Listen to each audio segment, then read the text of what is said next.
สวัสดีครับทุกคนครับวันนี้เราสิเอาบรรยากาศมาให้เบิ่งเด้อเพราะว่า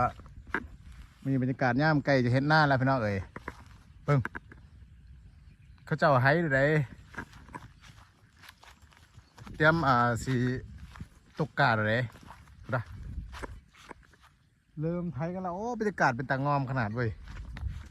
กินฮอดแฟนเก่าได้บรรยากาศได้เสียให้เบิ่งเด้อจะสิประมาณนี้พี่น้องบรรยากาศย่ำแรงเนาะเดี๋ยวย่ำแรง4 โมงเบิ่งแต่ว่านั่นเป็นเขาหน้าแซงเด้อพี่น้องเด้ออันเหลืองๆกันเด้อนู่นเด้อนั่นเด้อนู่น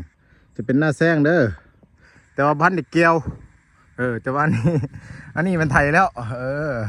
อันนี้ไปพุ่นไทยแล้วแต่อันนี้ยังบ่ได้ไทยนะข้าพเจ้านี่บ่ได้ไทยเถื่อนั่นละปลูกมันแล้วก็ฝั่งนี้แหละจะปลูกยางมันเนี่ยยางยางพารายางพาราแหละอันนี้ใหญ่แล้วแต่อันนี้อยู่แถวนี้กำลังจะปลูกเพื่อนพี่น้องเป็นตะงอมคักเขียนห้องนี่ครับทุกคนตอนนี้ก็เอากระสิกลับบ้านแล้ว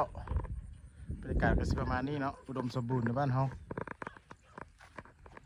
ก็ซ้ำบ้านเฮาเลยคนอีกประมาณอาทิตย์1 สัปดาห์แล้วเราจะไถนานะฮะอีกคนก็ไถแล้วนี่แหละทางหลังเนี่ยไถแล้วแต่เรายังไม่ได้ไถเลยคนก็ตกก้านแล้วนะ